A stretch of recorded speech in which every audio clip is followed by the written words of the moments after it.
اللہ تعالیٰ نے ہم جیسوں پر یہ خاص کرم فرمایا کہ جس ماحول میں ہم اور آپ اس وقت سانسیں لے رہے ہیں،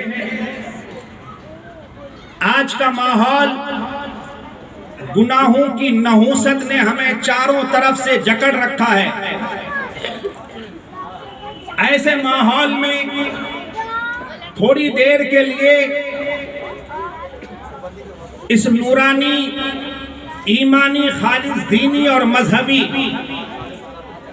محفل پاک میں حاضری کی سعادتیں اور برکتیں اللہ تعالیٰ نے ہمیں اور آپ کو عطا فرمائی۔ اللہ کریم کے اس کرم پر ہم اور آپ جتنا بھی شکر بجا لائیں کم ہے۔ حضرات، ایسے پروگراموں میں انوار و تجلیات، رحمت و نور کی موسلادھار بارشیں ہوتی ہیں، مگر ہماری سب سے بڑی ناکامی اور کمزوری یہ ہے، ہمارا حال بس اس پیالے کی طرح ہے کہ آسمان سے بارشیں مسلسل ہوں اور پیالہ اگر الٹا رکھا ہوا ہو، موسلادھار بارش ہو، آسمان سے موسلادھار بارش ہو اور پیالہ سیدھا نہیں بلکہ الٹا رکھا ہوا ہو، تو مجھے بتائیے اس پیالے میں پانی کا ایک قطرہ بھی آئے گا؟ نہیں آئے گا نا؟ اور پیالہ سیدھا رکھا ہوا ہو، آسمان سے موسلادھار بارشیں نہیں بلکہ بوندا باندی ہو رہی ہو، قطرے ٹپک رہے ہو، ظاہر سی بات ہے اگر سیدھا پیالہ ہے، رخ سیدھا ہے، تو کچھ نہ کچھ قطرے اس میں جمع ہو جائیں گے۔ ہمارے یہاں جلسوں کی کمی نہیں۔ اب حالات کے بعد جب حالات بہتر ہوئے ہیں الحمدللہ، اب جلسے شروع ہو گئے ہیں، مگر ہماری سب سے بڑی ناکامی اور کمزوری جو ہے وہ یہ ہے، ہم جلسوں میں بیٹھتے ہیں، ہمارا حال بس اسی پیالے کی طرح ہے کہ ہمارا جو دل ہے نا، دل وہ کہیں اور ہوتا ہے، دماغ کہیں اور ہوتا ہے، آنکھیں بظاہر یہاں اسٹیج پر علماء کی صورتوں پر نگاہیں ہوتی ہیں، مگر سوچ و فکر، ذہن و دماغ اور دل کا حال یہ ہے کہ دل کہیں اور ہوتا ہے۔ حالانکہ ان محفلوں میں رحمتوں کی بارشیں ہوتی ہیں، مگر پھر بھی دیکھا جائے جلسہ ہونے کا تو ہو گیا، مگر جلسے کے بعد جیسا ریزلٹ سامنے آنا چاہیے ویسا ریزلٹ سامنے ہمیں نظر نہیں آتا۔ آپ دیکھتے نہیں ہو، آبادی کا جائزہ لو، جلسے کرانے والوں کا جائزہ لو، جس محلے میں جلسہ ہوا اس محلے کا جائزہ لو، حالات یہ بتاتے ہیں کہ جلسے سے جو انقلاب پیدا ہونا چاہیے وہ انقلاب پیدا نہیں ہوا، نہ نمازیوں کی تعداد بڑھی، نہ ماں باپ کے فرما برداروں کی تعداد بڑھی۔ حال تو یہ ہے کہ دن بدن بے نمازیوں کی تعداد بڑھ گئی، دن بدن سٹے کھیلنے والوں کی تعداد بڑھ رہی ہے، دن بدن جوئیں کھیلنے والوں کی تعداد بڑھ رہی ہے، دن بدن سود کھانے والوں کی تعداد بڑھ رہی ہے، دن بدن سٹے کھیلنے والوں کی تعداد بڑھ رہی ہے، دن بدن نشے بازوں کی تعداد بڑھ رہی ہے، دن بدن شرابیوں کی تعداد بڑھ رہی ہے، دن بدن ہمارے نوجوان اور آوارہ ہو رہے ہیں۔ حالات یہ ہے کہ دن بدن ہماری ماں اور بہنیں اور بہت زیادہ بے حجاب اور بے پردگی کا مظاہرہ کر رہی ہیں۔ مائک آواز کتنا ہے بھائی؟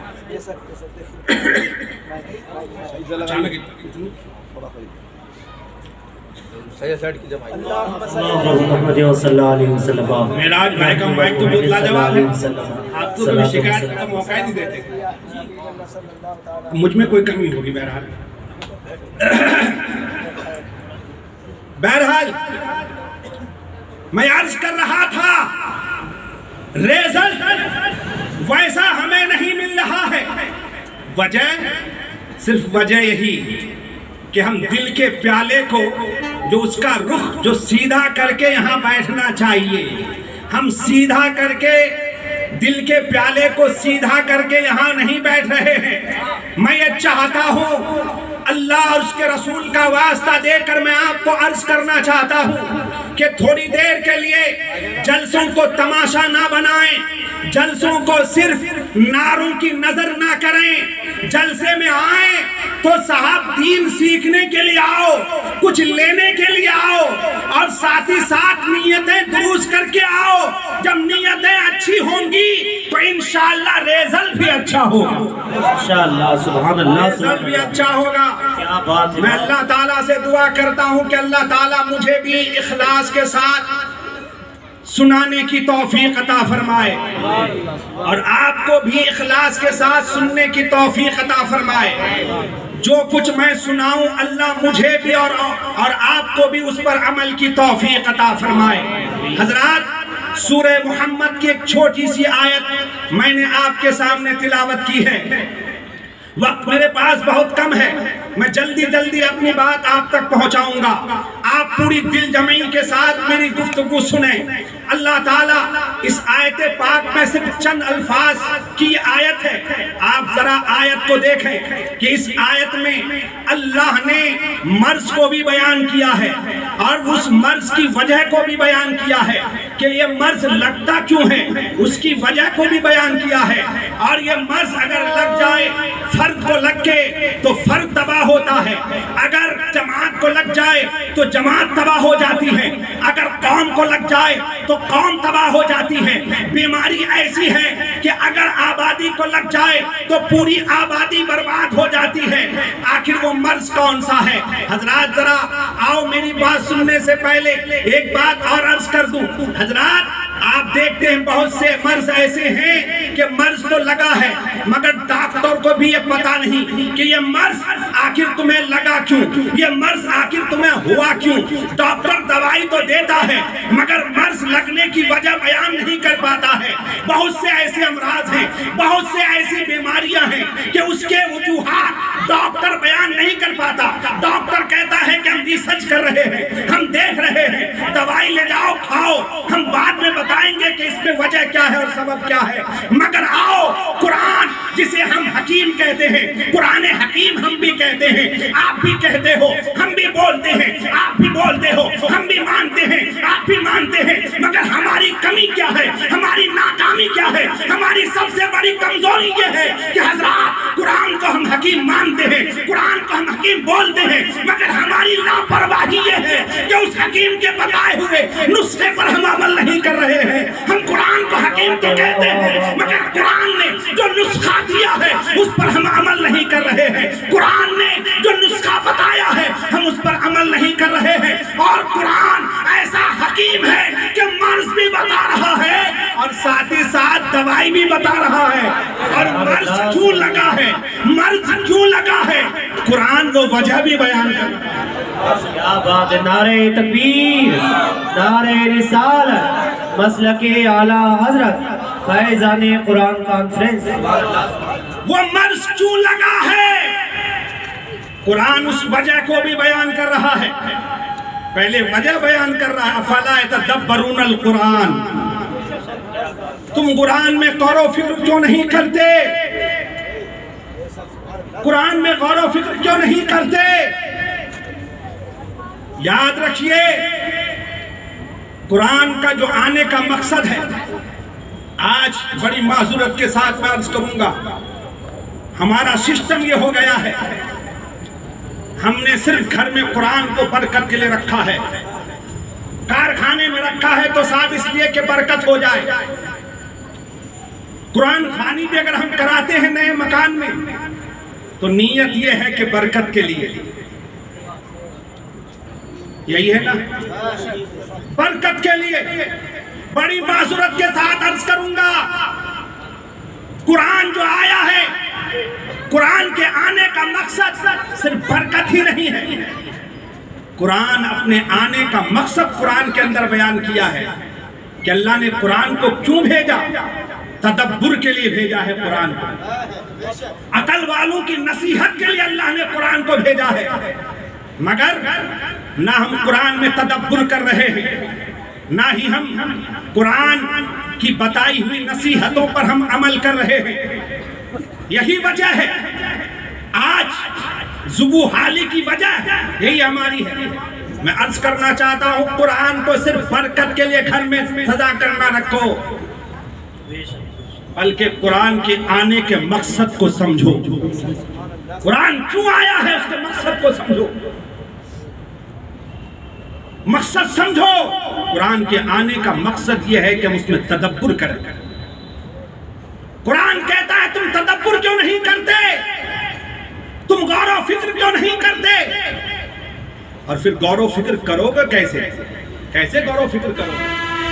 خود ہی قرآن کہتا ہے، آج ہم گناہوں کے اتنے مریض ہو گئے ہیں، میں نے شروع ہی میں لفظ عرض کیا کہ گناہوں کی نحوست نے ہمیں اس طرح سے جکڑ لیا ہے۔ معراج بھائی سو مت جانا، ڈرائیور ہو آپ، ہاں مائک کے ڈرائیور ہو آپ، سونا مت۔ حضرات یاد رکھیے، میں آنکھیں بند کر کے تقریر کرنے والا خطیب نہیں ہوں، میری بھی آنکھیں کھلی رہتی ہیں، سامنے والوں کی آنکھیں بھی کھول کر رکھتا ہوں۔ ہاں سمجھ رہے ہیں آپ؟ اب معراج بھائی آپ مراقبہ مت کرنا، حضرت جو تشریف لائے الحمدللہ بہت عظیم ہستی ہیں حضرت، سمجھ رہے ہیں؟ میرے پاس الفاظ نہیں ہے کہ میں صحیح حضرت کا تعارف کرا سکوں۔ جب حضرت کی بارگاہ میں بیٹھنا، حضرت مراقبے بھی کراتے ہیں، تو حضرت کے پاس بیٹھ کر کے وہاں بیٹھ کر کے مراقبے کر لینا، مگر یہاں جلسے میں بیٹھ کر آنکھیں بند کر کے مراقبے مت کرو۔ حضرات آخر وجہ سبب کیا ہے؟ غور و فکر کریں تو کریں کیسے؟ قرآن خود ہی کہتا ہے، ام علی قلوب اقفالها، کیونکہ دلوں پر تالے لگ گئے ہیں، دلوں پر تالے لگ گئے ہیں۔ اب جب تالے لگ گئے ہیں تو ہم کیسے غور و فکر کریں گے؟ اچھا یہ تالا نظر کیسے آئے گا؟ قاری جنید صاحب، قاری جنید صاحب سے آپ کہیں قاری صاحب مولانا بیان کر رہے تھے کہ دل پر تالا لگ گیا ہے، تو تالا کیسے نظر آئے گا؟ کیا ڈاکٹر کے پاس جا کر ای سی جی کروائیں وہاں تالا دکھے گا؟ ایکس رے کروائیں ایکس رے میں نظر آئے گا یہ بڑا سا تالا لگا ہوا ہے؟ تالا دل پر تالا لگ گیا ہے تو تالا نظر کیسے آئے گا؟ تالے سے مطلب کیا ہے؟ آؤ سنو ایک حدیث، تالے لگنے کا مطلب یہ ہے، حضور نبی کریم صلی اللہ تعالی علیہ وسلم فرماتے ہیں کہ بے شک دل زنگ آلود ہو جاتا ہے، دل زنگ آلود ہو جاتا ہے، میلا ہو جاتا ہے، میلا میل لگ جاتا ہے۔ اور میل لگتا کیوں ہے، زنگ لگتا کیوں ہے؟ حضور نے ایک مثال سے سمجھایا کہ جس طرح سے لوہے کو اگر پانی لگ جائے تو لوہا کیا ہوتا ہے؟ زنگ آلود ہو جاتا ہے، میلا ہو جاتا ہے، زنگ لگ جاتا ہے۔ تو لوہے کے زنگ کو کس طرح سے دور کیا جاتا ہے؟ برکاتی صاحب سبحان اللہ بہت محبت سے سن رہے ہیں، ہاں سبھی محبت سے سننا، اللہ سب کو سلامت رکھے۔ اور جس محبت کے ساتھ آپ سماعت کر رہے ہیں یہ گنہگار دعا گو ہے کہ اللہ تعالیٰ اس محبتوں کے صلے میں ہم سب کو، آج تو فیضان قرآن جلسہ یہاں کر رہے ہیں، اللہ کرے کہ گنبد خضرا نگاہوں کے سامنے ہو اور مصطفیٰ کی بارگاہ میں پہنچ کر پھر وہاں بھی اس طرح کا جلسہ نصیب۔